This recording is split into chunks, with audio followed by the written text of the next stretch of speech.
It really goes without saying that this year at the University of Manchester has been like pretty wild. So you had the A-levels fiasco and the institutionalized academic racism that led to loads of people of color losing out on their course places. You had the fact that senior management literally put up fences around our accommodation. And you even had like the short period that Fallowfield was the epicenter of the UK's coronavirus pandemic, but we don't have enough time to talk about all that today.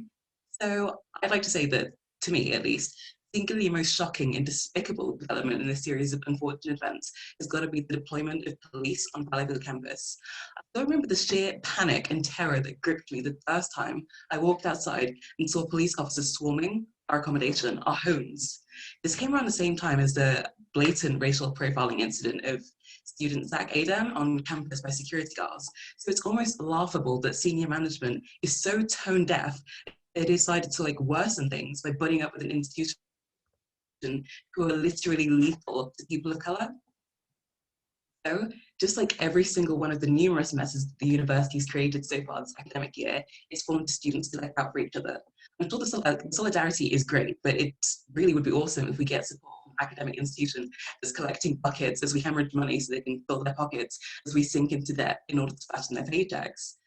A friend of mine sent me a message a couple months ago talking about a new student campaign they were setting up to combat the increased police presence on campus, and asked if I'd be interested in helping what's now known as cops on campus. Fast forward to now, and we're a team of over a dozen legal observers, trained legal observers and volunteers who patrol campus at night and on weekends to make sure police aren't abusing their power. Students of all races have been approaching us, asking us what we're doing for legal advice and tell their stories, and just to thank us for being there, because a lot of them feel unsafe now because police and security officers have teamed up to intimidate us. They break into random flats, telling students that they're the reason people are suffering and dying in hospital. And even actually went to a flat to tell a few flatmates who were playing a perfectly legal game of Monopoly in their own kitchen to shut up and go to bed, which is slightly off topic, but you get the gist. And it's not just people of colour who are terrified of Fallowfield being converted into a police state, but I think it's a pretty much universal experience that there's no way that people who claim to be as progressive and educated as our senior management are unaware of the very real threat that police pose to non-white students.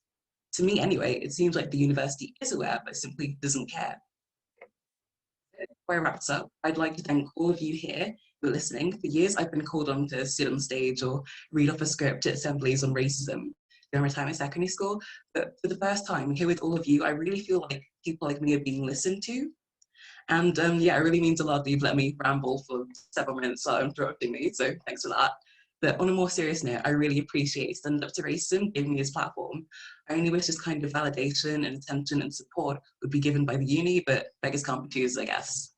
And finally, even though I'm possibly overrunning right now, I just want to take a moment to thank all the students of the Cops Off Campus team. Some of them are here today. All of them are the greatest, kindest, and most amazing people I've ever met. You guys don't understand how grateful I am for inviting me to Cops Off Campus and doing what you're doing. I'm so glad I can work alongside you and help to take a stand against what's going on, to stand up to racism, if you will. Okay. With that awful joke, that's me done. Thank you so much for listening, and be sure to keep up with what we, Cops Off Campus, and Stand Up to Racism are doing on social media. We've got Facebook, Instagram, and please do come along to our march this March if you can. Enjoy the rest of the meeting, and thank you for your time. Thanks so much for that, Sabina.